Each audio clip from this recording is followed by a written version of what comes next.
Hi, everyone. Thanks a lot for joining us in this session, and thanks everyone joining us online. This is Nuri, so I will be the host for this session, and I have great speakers and great content for all of us to better understand the AI opportunity, especially on the PC edge to the cloud. So let me show you quickly the agenda. So we will have 3 distinct sessions today. I will do a quick introduction, and I will have Freddy and Ryan on stage explaining the great work that Intel and Microsoft together achieving. And we will have like deep dive demos, like you will see code after code. So it will be really deep. So like, and of course we will share all the slides with you, and you can also see some of the libraries. It's all going to be shared.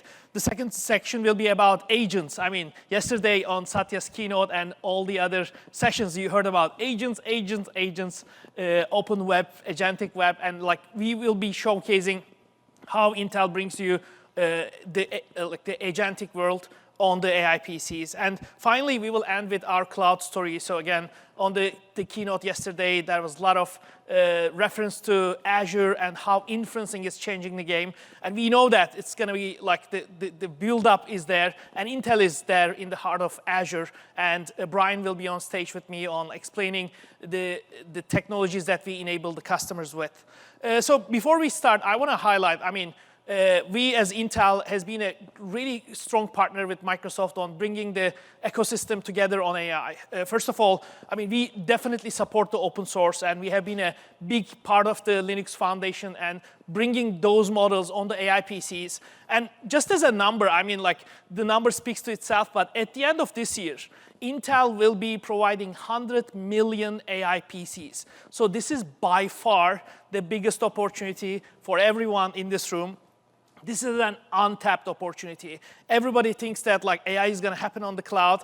It is true for somehow, like for inferencing, but especially running this local brings a lot of, let's say, opportunity for some specific industries as well. Again, we will share some examples on government, some, again, like, I mean, specific industries on manufacturing, retail, and edge cases. But the innovation is going to be with AI end-to-end. So that's why we are calling it from edge to cloud, data center to the AI PC. We want to make sure we are providing the efficient and cost-effective solutions. So if I look at maybe the stack that we are building and enabling today, I mean, the key thing is like your data needs to reside where your company's confidential information is. That's why we believe in the solutions like RAG. We will unpack that a little bit on Brian's session at the end about like what is open platform for enterprise AI means and how Intel contributes to this openness. But at the same time, we have seen a tremendous growth in the local Foundry. I mean, yesterday in Satya's keynote,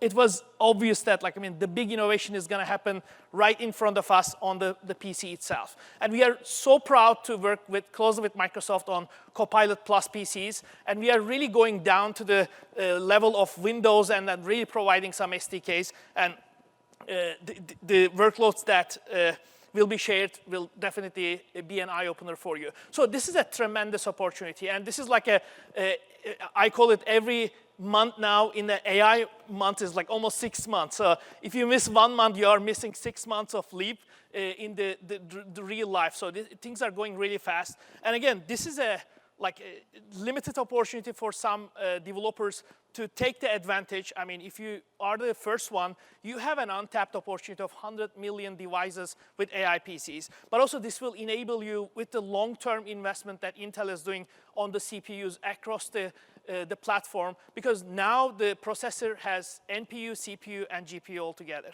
Without further ado, I want to go deep dive into the technical specs. So I want to invite Freddy and Ryan on stage.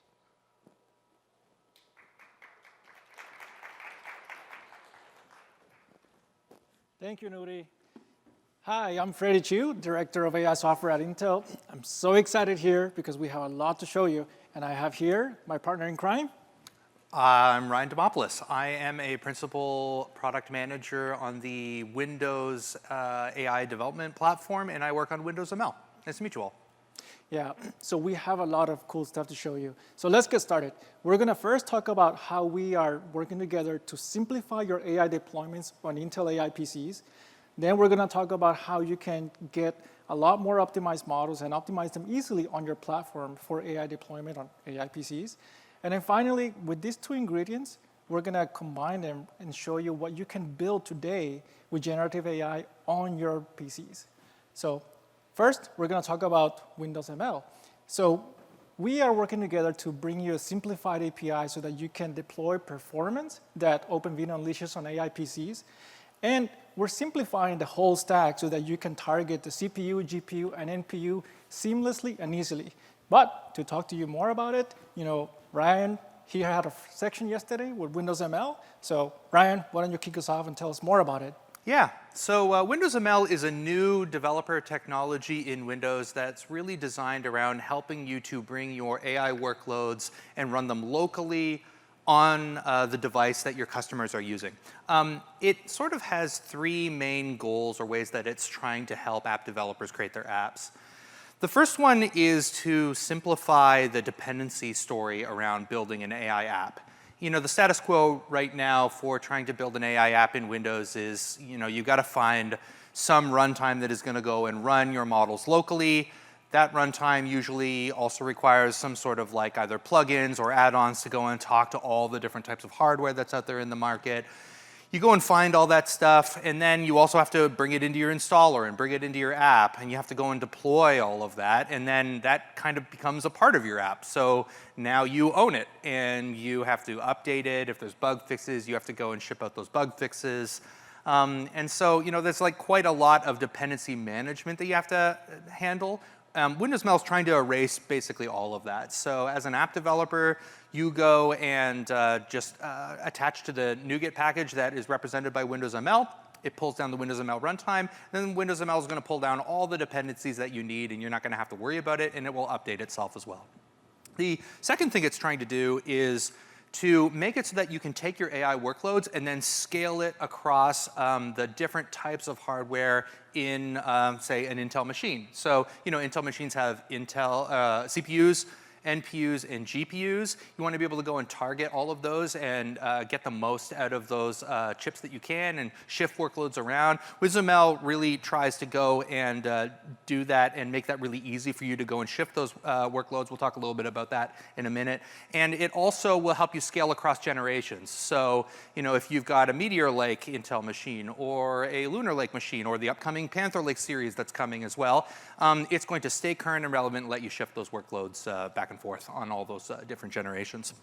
Finally, Windows ML is trying to help you get the most performance that you can. We've been working together, Microsoft and Intel have been working together with Freddy's team, and we've integrated the OpenVINO execution provider, and the goal there is to provide almost zero overhead between the app code and the silicon. We've really been working to tune that so that when you get machines like these Intel machines, you can go and get all the power and performance out of them and run them at maximum speed. Freddy, I want to mention one other thing too. I think of Windows ML a little bit as sort of almost like a new relationship in how we build the platform with companies like Intel. In the past, Intel would go and create tool chains and SDKs, and then we, Microsoft, would go and build abstractions over top of that. And so there's a layer of indirection that exists there. With what we are doing with Windows ML and sort of the vision and the deep level of collaboration that we've had, OpenVINO really isn't just a thing we build on top of. It's actually a part of the platform. And so, when you come out with new hardware, when OpenVINO is updated to support that hardware, immediately and at that moment, Windows ML is updated too, because you're updating effectively the platform when you update those EPs. So that's really great to see. Yeah, sounds exciting, Ryan. I mean, it almost sounds like so long as we push OpenVINO EP packages into the store, you are essentially guaranteeing to the developers that as long as they use Windows ML, they will benefit from that performance out of box, like Windows APIs. That's exactly right. Yep, you got it. That's great. And you know what? What's really cool about this is that with this packaging, with this simplicity in API, you can now really take advantage of the CPU, GPU, and NPU. You can easily target the NPU, which is a purpose-built AI accelerator, right? Low power, high performance. If you need more compute power, you can tap into our GPU. our graphics, the ARC, has XMX technology, which accelerate, matrix multiplications.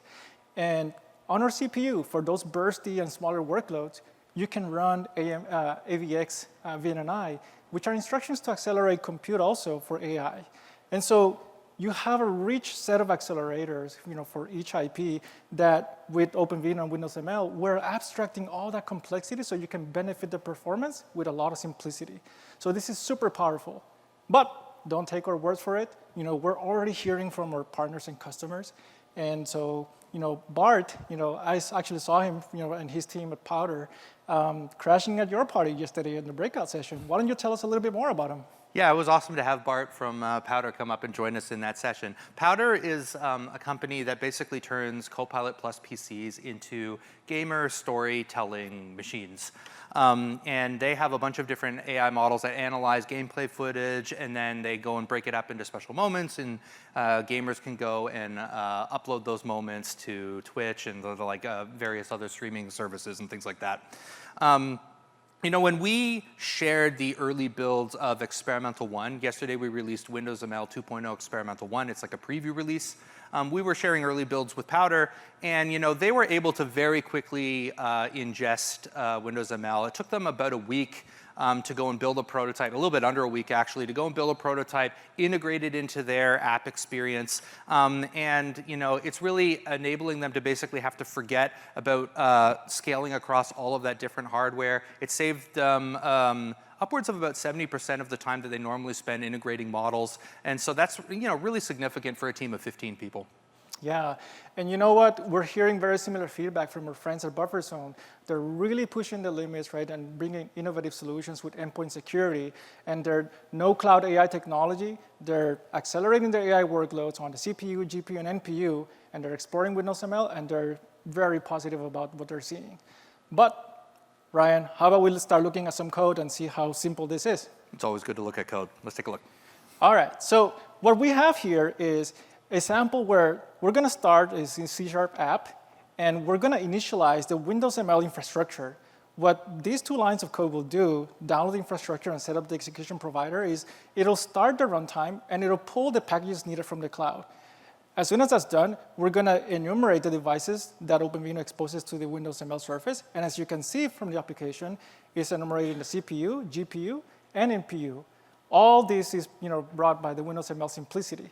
And so to explore a little bit more, let's actually check out what Windows ML brought in from the cloud in terms of packages. If we explore where the packages were installed, we can actually see that the OpenVINO libraries that you would normally have to package along with your application, integrate and test and update, now it's all pulled in the background, right, as you code and run your application. So pretty seamless. Now, we just explored, setting up the runtime and the enumerating the devices. How about let's, start doing inferences now? So we're going to take the same example, and now we're going to enhance it further. So we have the enumeration, right? And now we're going to set up a session. Now this session, we're going to pass it the path where we're storing the model. In this case, we're just going to do a simple image classification example. So we're going to run ResNet50. And then I have a folder that is just loaded with a bunch of pictures. And I'm going to load that folder and iterate through each picture, and then set up the image pre-process so that it's ready to feed it into ResNet.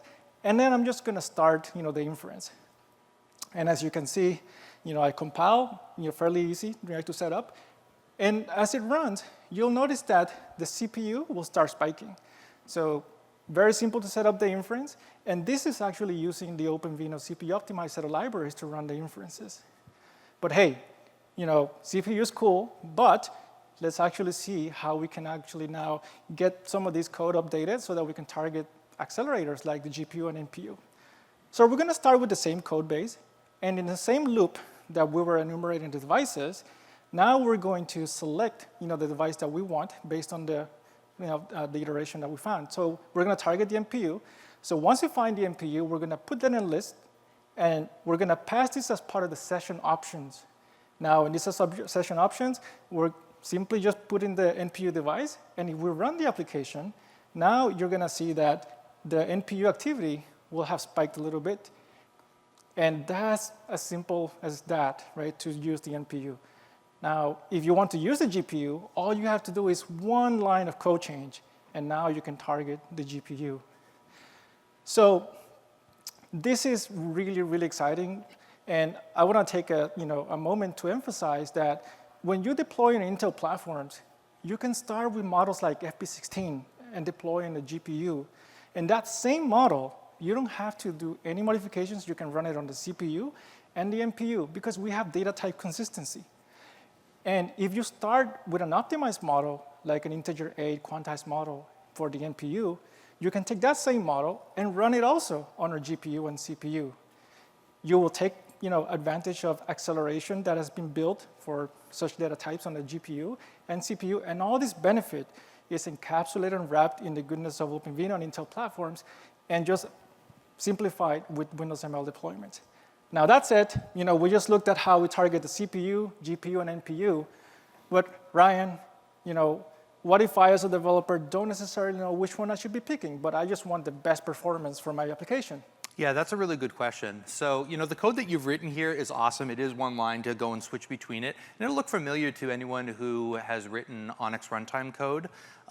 It actually sort of exemplifies the design decision we made with Windows ML, where we wanted to expose all of the Onyx runtime headers so that people who are familiar with Onyx could go and just call those familiar APIs or maybe port their code. But on top of that, we have built a new system into Windows ML called the device policy system. Device policies are a way for you to say, I want my workload to have this type of outcome. So for example, you can set a device policy called max performance.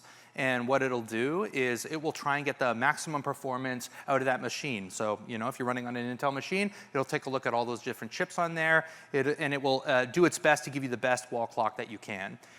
If you want to pull down a smaller amount of battery life, sort of sip down the littlest amount as possible because you've got some sort of long-running AI task or an ambient AI task, you can set the min overall power device policy, and then Windows ML will try and preserve your battery life as best as it can.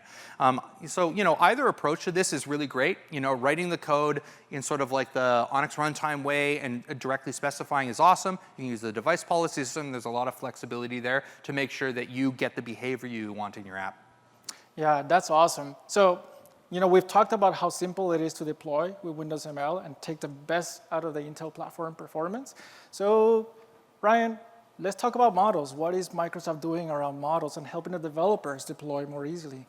Yeah, for sure. Models are really like at the heart, obviously, of your AI experiences. And we're trying to make your life a little bit easier to get good models that can run locally on your device in a couple of different ways.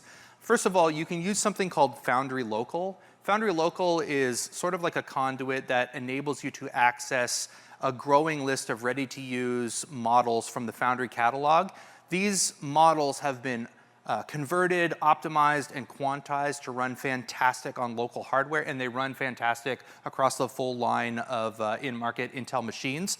And so you can go and use Foundry Local to access those Foundry models. Another thing that we've done is we've improved the AI Toolkit extension for Visual Studio Code. And we've added a new tool called the conversion tool in there.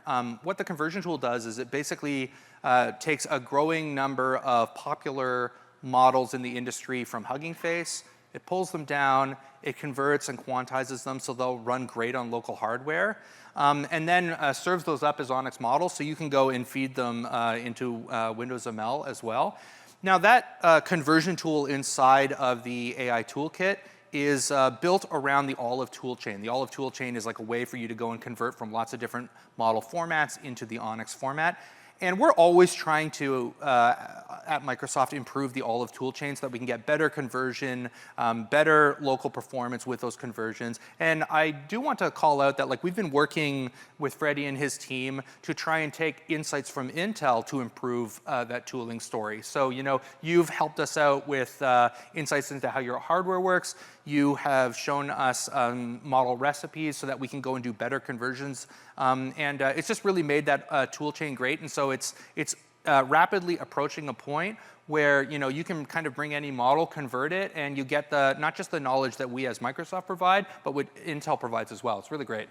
Yeah, this collaboration has been great because now, if you as a developer have ever tried to optimize a model, whether it's quantization, compression techniques, looking at the different data types, and finding the right balance of performance and accuracy, it's very, very hard. So what we've done is we've worked closely with Microsoft to integrate the OpenVINO neural network compression framework and put it as part of the Microsoft Olive tool. Now, this tool is at the heart and soul of the AI Toolkit. So whether you use the user experience with clicking the buttons to get the model, or you use the command line version, you're getting the best when you pull models using these tools. Now, in addition to these benefits, this collaboration has enabled the developer now to be able to tap into a wider set of models. So with this effort, now you're able to extract models that came from the Intel Hugging Face collection. And also, the OpenVINO Model Zoo, you can now shop around with the model that you want to deploy and simply use the Windows ML APIs for your deployment. So you can get started now with hundreds of models available and deploy on your Windows Intel AI PC. So Ryan, would you like to see some code on how easy it is to use Olive and optimize a model? Always more code. OK, so what I have here is an example where I have a terminal and I have Olive installed. And you can do that today. You can do pip install olive-AI. And here I have a sample where I have downloaded from the repository on how to quantize the model for 5.4.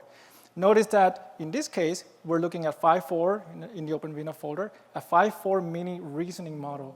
We're going to quantize this model by simply exercising the Olive command line to run this config file. And this will start the quantization process for a 5.4 mini model to run on Intel platform. Now, this process does take a minute. So what you'll end up with is an optimized model that you can now start deploying on Windows using the GenAI preview set of APIs. Now, would you like to see how we combine the runtime story that we just talked about and the model that we just created? Yeah, let's see it. All right. OK, so what I'm about to show you is I have 3 terminals. One is going to be loaded with a GPU that is running a Qwen 7 billion parameter. And then the middle one, which is going to be the NPU one, is going to be running the 5.4 reasoning model. And what's cool about this model is that it's state-of-the-art to do reasoning. So it breaks down the problems, logic, step by step. And I'm going to hit it off. And what I'm doing is I'm asking the GPU model to solve a math problem.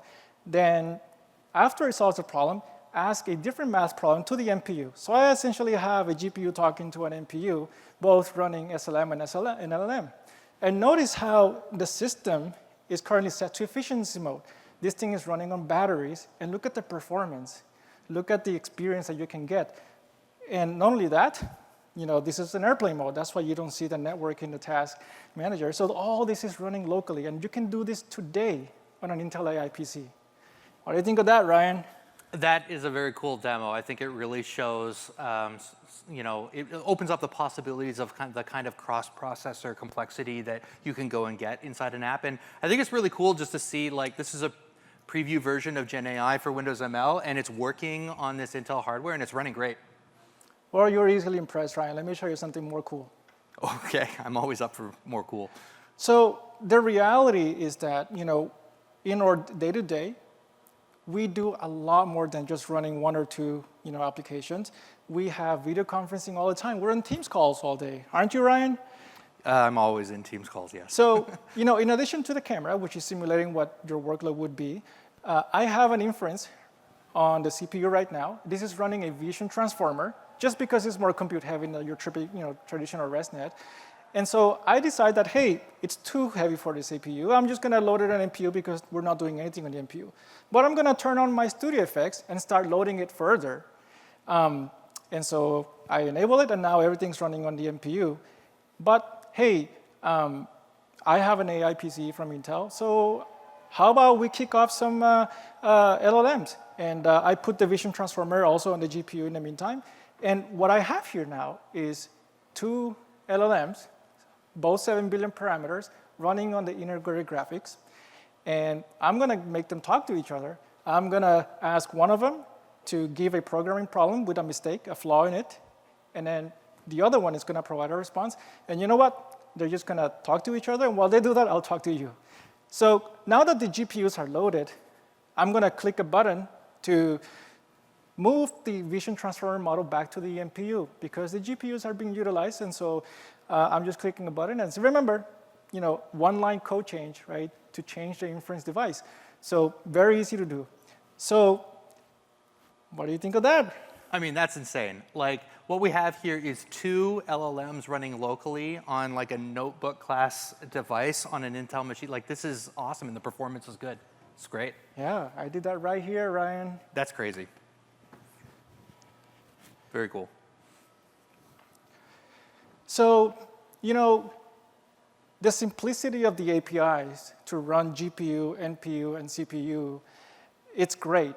You can get started really easy, but, as Spider-Man, theme goes, with great power comes great responsibility. Now, finding the right IP to load and use at the right time is really hard because you have to determine whether the device is busy, is loaded, and all of that is very tough and challenging for the developers to figure out in real time. So a preview, of what's coming in future Intel platforms. What you'll see is a video where on the left side, we have a regular set of workloads and a video running, and we're doing inferences with MobileNet, and a naive way to just always pick the NPU for running inferences.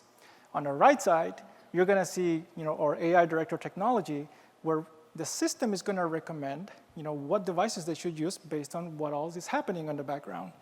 So you will expect that on the right side, with that intelligence, we will see faster inferences. So as you can see, we have loaded the GPU, the NPU. On the right side, depending on the recommendations from the system, it'll pick a different device for inference. And on the left side, it's just sticking to the NPU. Obviously, we have very capable IPs across our platforms. And it's not always, one size fits all. And so this dynamic way of interacting between hardware and software is a key to deliver the best, user experiences. What do you think of that? Yeah, it's awesome. I mean, I think this is sort of like the result, really the beginning of the result of the kind of deep level collaboration you get with Windows ML and OpenVINO. We've been working together where Windows ML is trying to distribute these workloads across different processors and integrates with AI directors so that it can be even smarter and just really get the most performance out of the Intel machine. And I think you see it. The video on the right was like way faster, so it was great. Yeah. So thank you so much, for paying attention here in this session. And with this technology, we cannot wait to see how you are making AI more accessible by deploying on Intel AI PCs. Thank you so much. And speaking of agents. Awesome. So we will jump into the second part of our presentation, which, agents. And I will invite Guy to stage with me. So we will be showcasing, you have seen the power of SLMs. I think this is like an amazing opportunity for developers, like having that NPU, CPU, GPU power, and getting the agents running on the PC is the next challenge for us. So I will just give the clicker to you, and then let's get started. OK, so hi, everyone. My name is Guy, and I'm Applied Research Lead at Intel. And today I will present how to build an agentic flow with 5.4 Mini powered by tools and MCP. Then I will show tool development with 5.4 Mini, and I will finish by talking on accelerating 5.4 Mini inference with fast draft. OK, so let's start.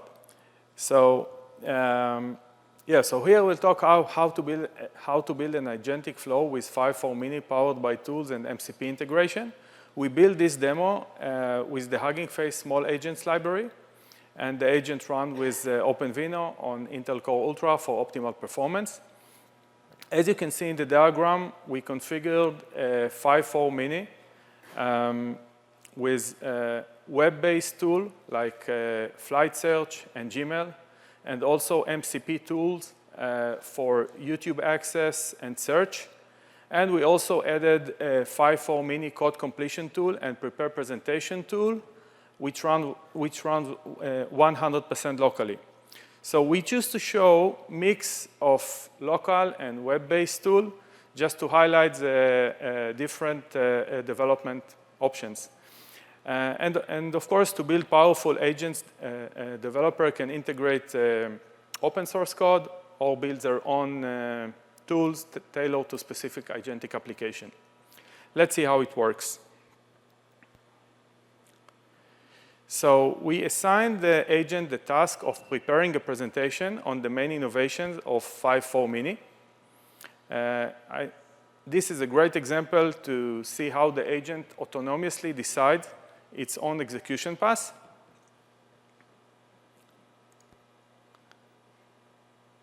So in the first phase, the agent called the search tools which use MCP. We can see the query and top 5 search results returned. Then the agent summarized the results and called the build presentation tool, which runs locally. And the presentation is ready within seconds. And this is a recent demo from just yesterday from Satya's keynote. Yeah. That's the cool part. Yeah. OK. So with MCP, we can connect many tools to our agents. And here we are going to show how we use MCP tool to retrieve YouTube video transcript and enable the agent to chat with the video content.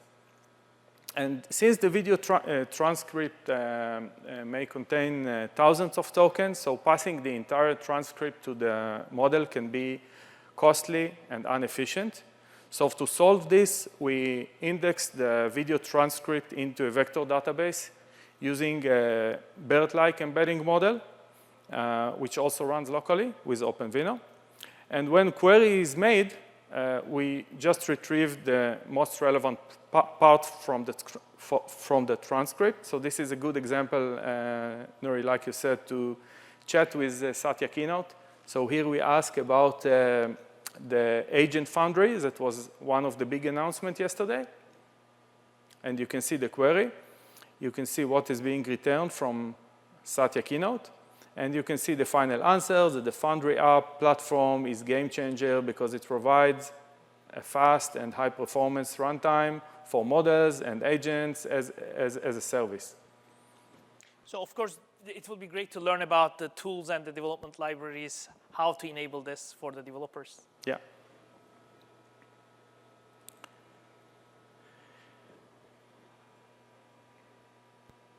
OK, let's have some code samples. So here we show how we use the Hugging Face sample code, how we use the Hugging Face small agents library. So first, we define a set of tools and initialize the MCP client and the tools. Then we initialize the 5.4 Mini model and the agent equipped with the model and the tools. And finally, run the agent with a query. So yeah, this is just a code sample, how it looks like. And next, we'll talk about tools development, which is another interesting part. So actually, I think that one of the most exciting part of the demo is that we can assign the task of coding a tool to 5.4 Mini agent, and then integrate this tool to our agentic application. So here we assign the task, here we assign the agent the task of coding a tool locally.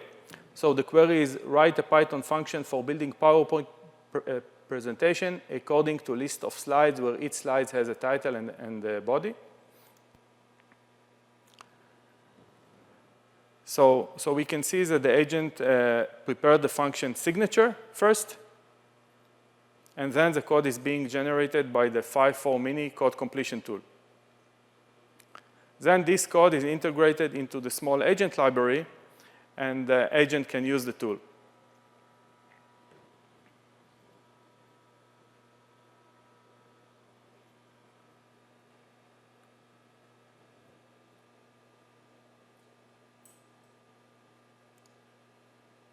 Yeah, this is the code.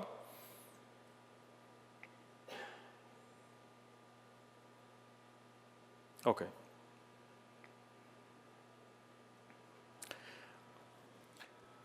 I think the key thing is, of course, like efficiency, because like we discussed on the previous session that like, I mean, using an AI PC to make this is going to be really, I think, efficient for many enterprises, but also many of the end users. So can you unpack that a little bit? Yeah, sure. So let's start with some motivation on for efficiency. So we see that recent models like 5.4 mini reasoning, and DeepSeek 8 billion introduced reasoning and agentic capabilities. As a result, the number of generated tokens has been growing rapidly in comparison to previous models. And also when agent communicates and use tool, it leads to more tokens being generated. Reasoning models also tends to generate thinking tokens as they evaluate multiple paths and articulate their thoughts before they deliver the final answer. So therefore, we need fast and energy efficient generation on AI PC. And at the same time, we know that AI PC is, the generation on AI PC is a compute and memory intensive task, and we also need to maintain battery life. And let's talk about speculative decoding. So speculative decoding, introduced by Google Research a few years ago, has shown a great promise to accelerate Gen AI inference, but until recently didn't show speed up on AI PC. The key idea behind speculative decoding is that many words can be accurately predicted from context using small model. So practically, it means that we don't need to use the large model for every single token that we generate. Let's have a look at the diagram. So on the left side, we see autoregressive generation, where we need to load the model from DRAM for every single token that we generate. The diagram on the right illustrates how speculative decoding works. As you can see, two models are being used. The draft model generates tokens autoregressively, and once tokens are ready, they are all fed at once to the target model. In this example, the draft generates 4 tokens, and 3 out of 4 tokens were accepted and generated by the target model. So the challenge is to find a small draft model that will be optimized for AI PC. The draft must be compact and minimize the compute and memory requirements, but at the same time, it should maintain high quality to maximize the number of tokens being accepted. To solve this challenge, we developed a fast draft, scalable method to train compact draft model for AI PCs. The training process that we propose requires less than 20 billion tokens and can be done in less than 48 hours on a single GPU node. We open sourced several draft models for the llama and 𝗲 family of models. And also today, we introduce a new draft model for 5.4 mini. It's open source. So we have open sourced the model, so you can try it yourself and experience the speed on Intel Core Ultra.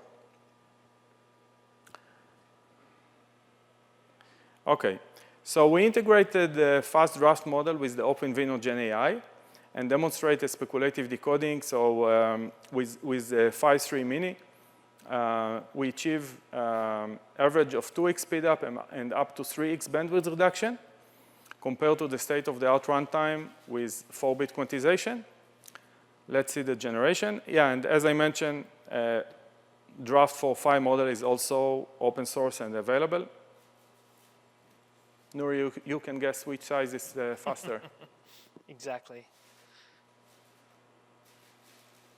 OK, we can see that both generating the same content, but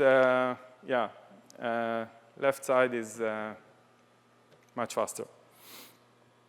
And again, the audience will remember in the keynote yesterday, like finding the right model that will be used on the PC is a good one. And I think the 𝗲 models provides us a good opportunity to target that SLM power right on the machine. So that's amazing.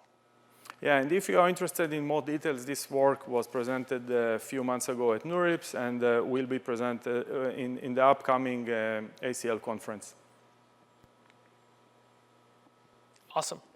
And then, I mean, we will have the slides, but again, as Guy mentioned, so we have everything open source, and then the libraries are there for us. Thanks a lot, Guy. And I want to introduce our last speaker on stage, Brian.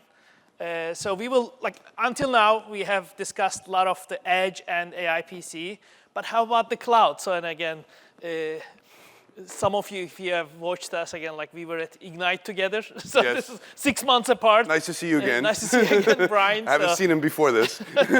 Absolutely. I mean, it is great to have like the all advantage of the Intel platform with Microsoft, but especially on Azure. So let's start to unpack. And again, like I know we will start with like sharing some of the performance results, but also how do we build resiliency and also deployment. Again, like that's our session. So again, how do you deploy fast and scalable on Azure? So let's jump right in. Let's talk about it. So first, thank you folks from Intel, obviously, and Microsoft presenting that together. What an amazing place that we're at. I would say about a year ago, I was up on stage with another group, and we were talking with OpenVINO, we were talking with F5 Networks, and we were doing the Azure Arc team Jumpstart. And in the audience, I said, who's done mainframe development? Anybody done mainframe development? Thank God nobody in this audience said yes, because like the other audience, I actually had like 5 people like, yeah, I've done mainframe. And you're like, whoa.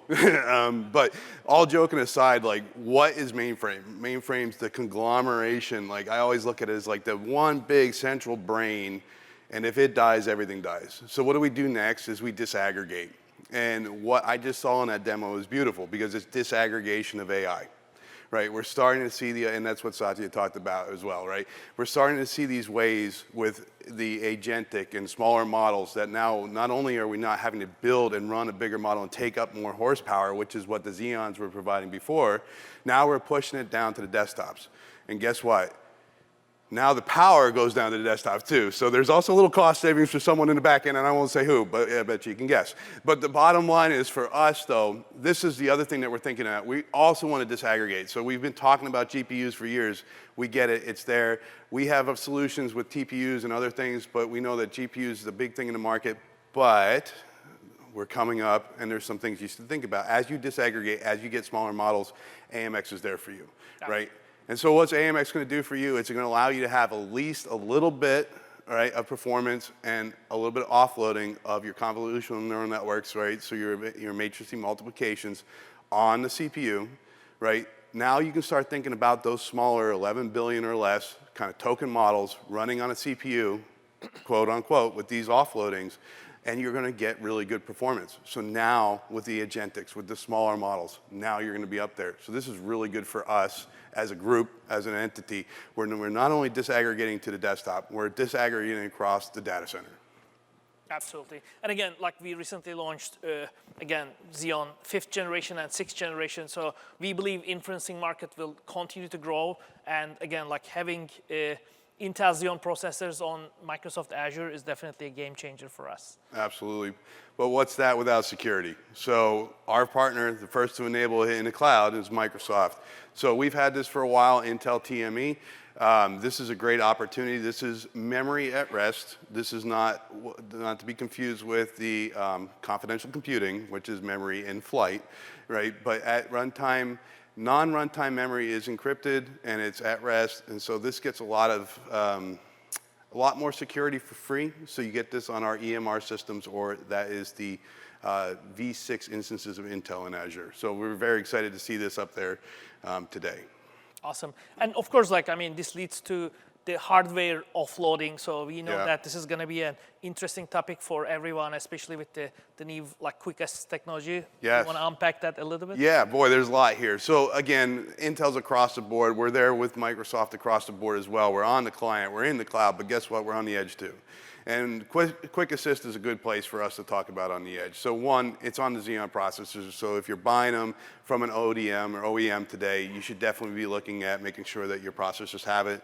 With EMR, well, Sapphire and EMR, you're definitely looking at the ability to have these nodes and to start doing hardware offloading. Well, the what? So cryptography, ciphers, hashing. Okay, great. Who cares about that? Everybody, right? Anything you're doing with TLS, even in most of the local admin environments in Kubernetes, you're going to have TLS point-to-point connections, right? Just to keep your, your networking in place and your security there.